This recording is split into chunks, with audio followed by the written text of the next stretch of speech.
Welcome to the Exchange YouTube channel, where lead pastor Jacob C. dives deep into current events from around the world.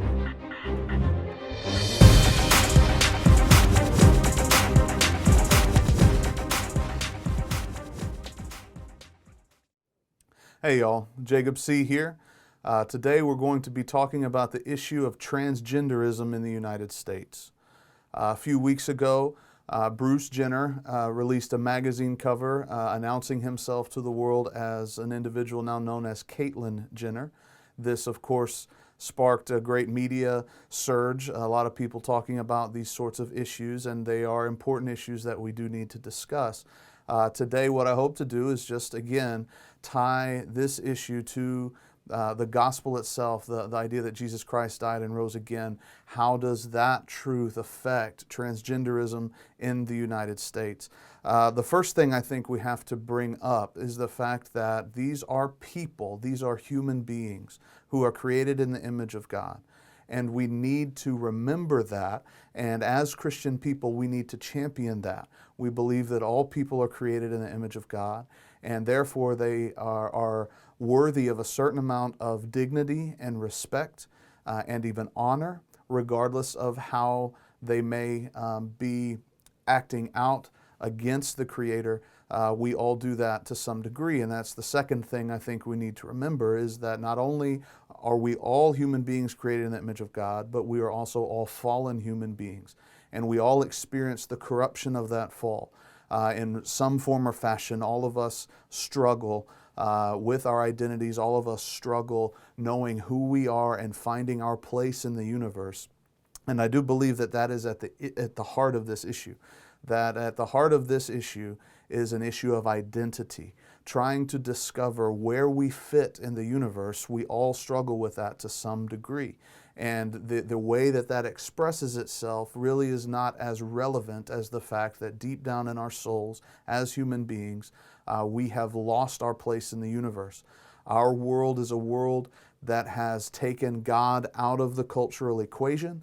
And without God above us as human beings, we feel that we are somehow on top now in the place of God.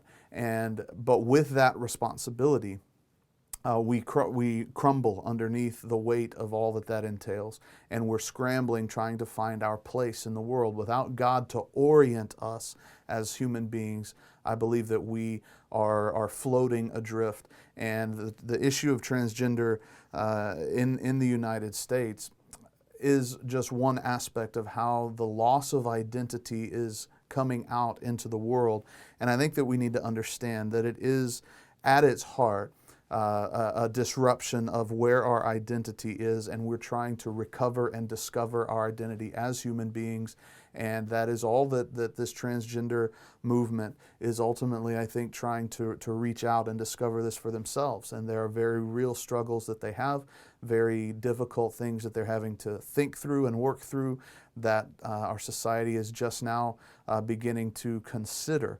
And the church needs to learn how to consider these things as well.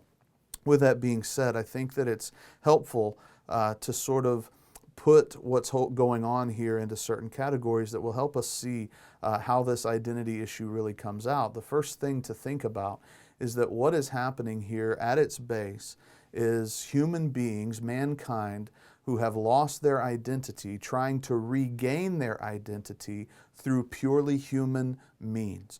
They are trying to find and discover themselves through physiological changes, through psychological changes, through surgeries and all sorts of man-made things to try to regain who they are and how they were created. This is no different on a certain level than someone who's extremely religious trying to gain his or her identity by following all of the religious rules, by appearing in every church service or being very devout to whatever they believe. As Christians, we understand that any sort of man-made attempts to reach out to God and hold on to God are going to ultimately fail. Jesus encounters a man named Nicodemus in John chapter 3, and this man is coming to Jesus saying, "We believe that you're a teacher. We believe that you have something to tell us from God." And Jesus replies to him, "What you need is to be born again." And this confuses Nicodemus. He doesn't understand how he can be born again. What Jesus is saying in that moment is he's saying what you need is a spiritual reawakening of your life, not just a physical reawakening, not just a religious reawakening. We need a spiritual rebirth, a spiritual renewal, and that Jesus alone, Jesus offers that. And that is, I think, very much in play whenever we discuss the transgender issue, that Paul says later in Corinthians that all of those who are in Christ Jesus are new creations. And I think that ultimately that's what the transgender movement is trying to attain, is these people who are legitimately struggling and suffering want to recreate themselves. They want to be a new creation. The gospel message, though, is that no amount of surgery can accomplish that recreation. No amount of psychological help can recreate a person, but the only place to go to be recreated is to meet the Creator Himself. And that Jesus Christ offers all of us who are in Him the opportunity to be new creations.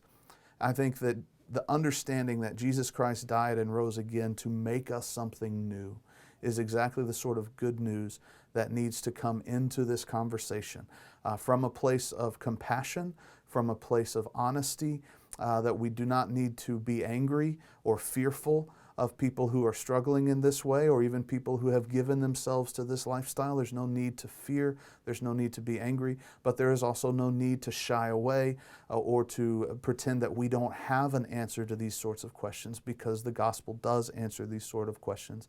And the answer to these sort of identity issues from a gospel point of view is that Jesus Christ died and rose again to make us all new, and to restore to us our identity as being created in the image of God. That's how we need to approach these sorts of issues from a gospel perspective.